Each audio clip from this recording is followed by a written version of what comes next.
Hey guys, it's JM. It is a very special day. It is plotting day. I recently just ordered 100 drives. I ordered white label 14 terabyte SAS. White labels are basically like the off-brand from like the Seagate factory recertified.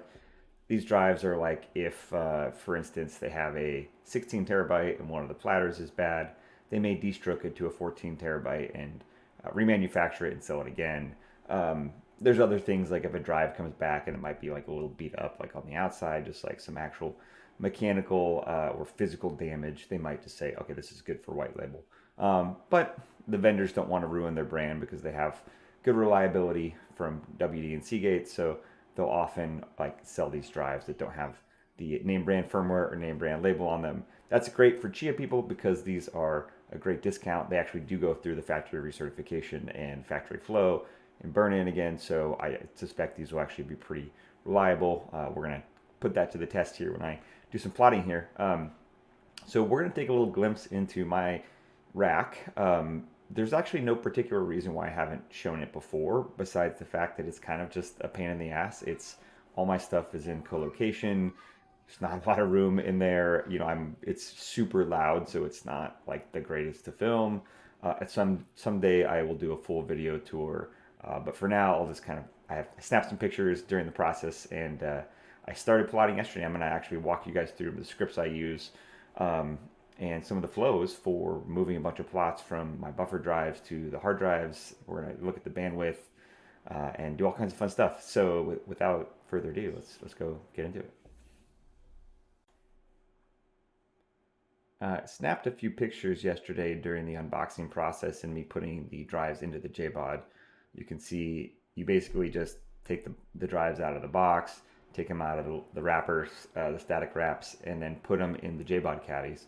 You can see here, this is a picture of my rack. I have my 3 ice licks on top, and then I have 6 JBODs on the bottom. The bottom 4 JBODs right now are housing 5.5 petabytes, and those are connected to one single harvester. There's 350 drives right now, they're total. So I have a few empty spots. And then the 2 JBODs on top are empty. Those are what we're going to be filling up. We're just filling up with one today. This is basically, so this whole process took me about an hour to unbox all the drives, put them in the caddies. I just pop some headphones in and go for it. I am going to walk through my plotting setup. This is the highest performance plotting setup. The idea is that you have basically full bandwidth from each host to 30 of the drives, and this is called a zoning configuration, and I'm going to show how this is exactly configured. But I have 3 plotting servers. These are my Ice Lake servers. They can do plots with nothing going on in the background, about 230, 240 seconds, with a bunch of stuff going on in the background. We'll see about 5-minute plots during production plotting. And each one of them has a LSI SAS 9308E. These are SAS HBAs, and each one of these is connected to a port on the backplane of the expander model for the JBOD with an SFF8644 mini SAS HD external cable. And then, yeah, so the reason why we do this instead of like a networking configuration is it's just cheaper, right? A SAS cable is $10, a SAS HBA is $100. If you want to go get like 40 gig networking or 100 gig networking, it's pretty expensive to get all the cabling, and you have to get switches, and you have to actually have set up all the network properly, and be a network guy. So SAS is just more of an inexpensive way to get high bandwidth directly to the host. And each SAS cable, SAS 12 gigabits per second by 4, so it's 4 links at 12 gigabits per second, should offer 4.8 gigabytes theoretical bandwidth. We'll probably see something between 4 and 4.8. We're going to see here right now when we go fire it up and see how fast we can get this going. Now this zoning configuration is called, now there's a lot of words for zones in storage. This is not to be confused with shingled magnetic recording and zone storage. This is SAS zones, and the way SAS zones work are you can basically configure some drives within a topology like this to basically be configured to a single host or multiple hosts, and you can dictate which host can access what drives. The typical configuration does not have a zone in it, but in this configuration we have 3 zones where the first 30 drives are accessible by zone 1, which is on port A. The second 30 drives are accessible by zone 2 on port B, and the third 30 drives are accessible via zone 3 on port C. Now, if you wanted to move this to a farm or after, you could plug in port D to a farmer and access all 90 drives. Now, if you wanted to do a cascaded configuration with multiple JBODs with single cable from a single host, then you would have to go back to the standard configuration, so removing the zones. But I do like this configuration for plotting because, again, I get full bandwidth from each host to 30 of the drives, and that happens to be pretty good match for plotting really fast. So I can, yeah. So with that, I'm going to dive into an example of just me copying some plot files over. I started plotting yesterday, and we're going to take a look. I'm using Ansible to manage my hosts. If you have not used Ansible before, it's actually incredibly easy. You just install Ansible, and then you create a host file at, let's see, cat xc ansible hosts. You can see here I have my 3 hosts, isolate 4, isolate 7, and isolate 9. And now it's that easy. You can basically run a command to all the hosts at once. This is super useful for if you're formatting a bunch of drives and a bunch of different hosts, if you were updating a bunch of systems at once, if you were updating Chia on a bunch of harvesters. This is extremely useful. So I am by no means an Ansible expert. I can barely operate it, but you can do all kinds of cool things like have different types of inventory. You can have different types of system types. You can have playbooks that can run all these different scripts.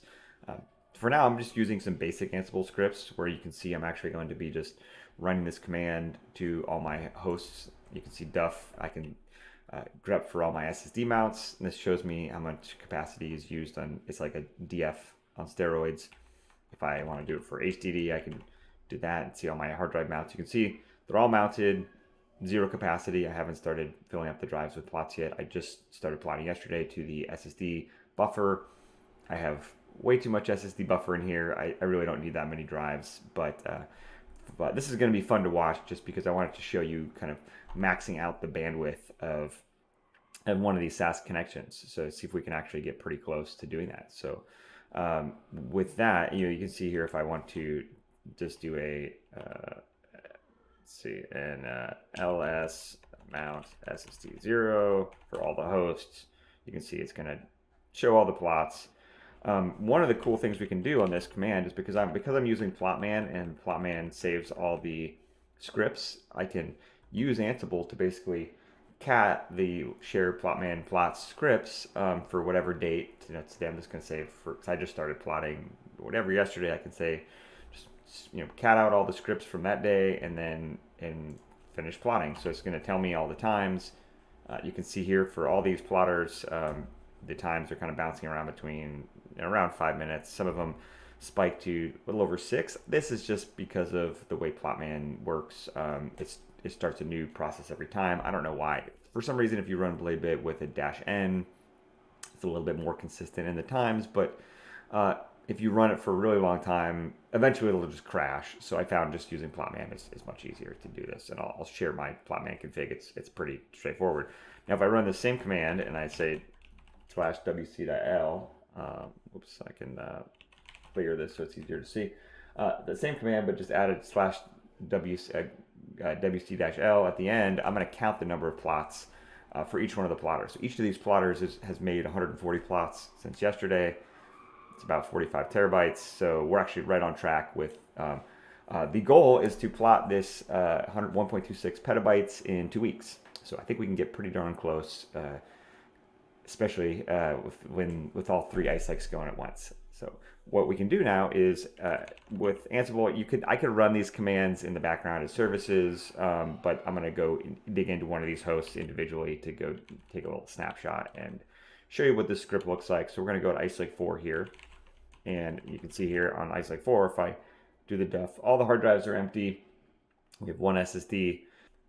This is a script written by my friend Luke called plow. It basically, you just point it at a directory full of plots, and you configure it with any of the hard drive targets you want to copy the files to, and it basically just rsyncs, monitors that folder for all the plots and moves them over to the targets. You can do this with rsync destinations across the network. You can do it on local drives.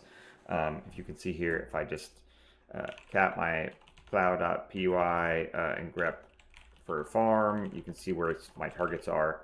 These are just going to be targeting on my hard drives. And so this is a super fun script to run. I'll see if we can get it posted here on GitHub soon.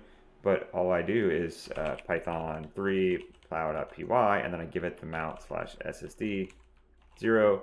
And this is the fun part. So we're plowing now. So this is going to automatically create, basically now if we look at htop, you'll see a bunch of rsync processes going.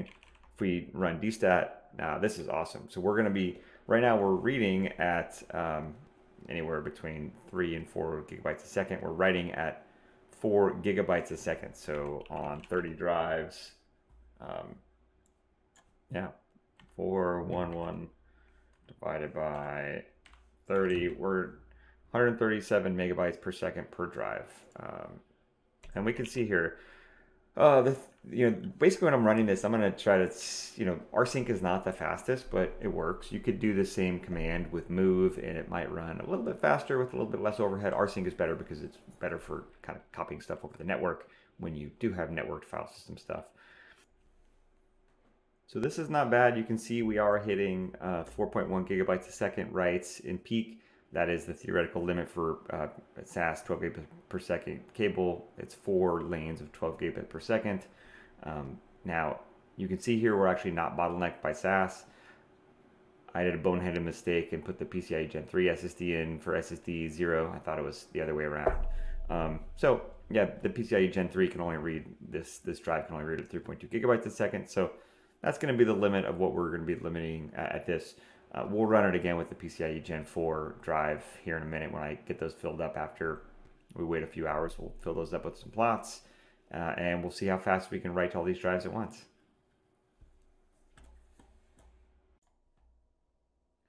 We've been plotting for a few hours, and now we have some plots. If we check out our list here, we have, looks like almost 4 terabytes of plots on SSD 2 and 3. These are our Gen 4 drives.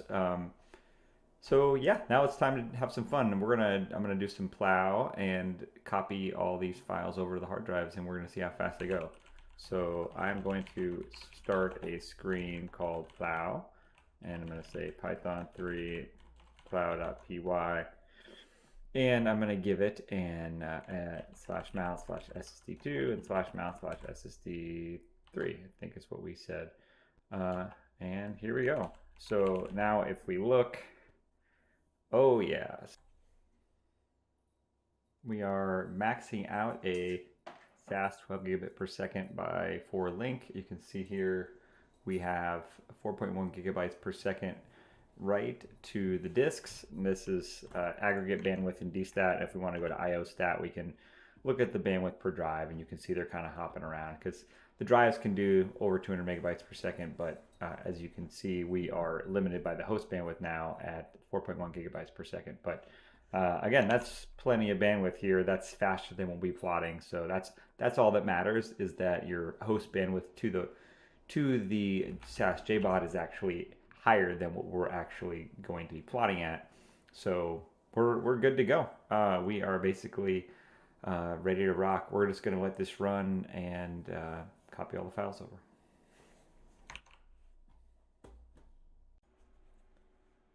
We came back after about an hour, and we're going to go check in on the drives. So if we look at our DUF, we'll see now the hard drives are about almost 4% full.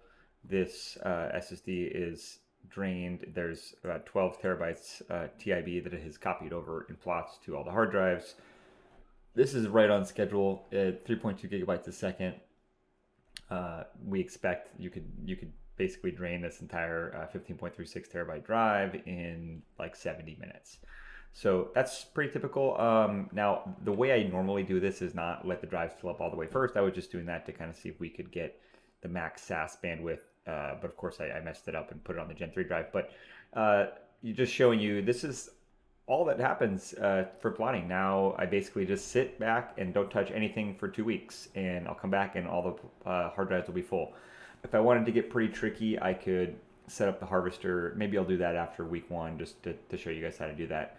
To harvest this while we're plotting, but this is going to plot so fast in 2 weeks that I was just going to let it go and then plug it into my harvester after they're all filled up. But that is it. We just let BladeBit run in a screen in the background. You can run it with, I run it with Plotman just because it's easier.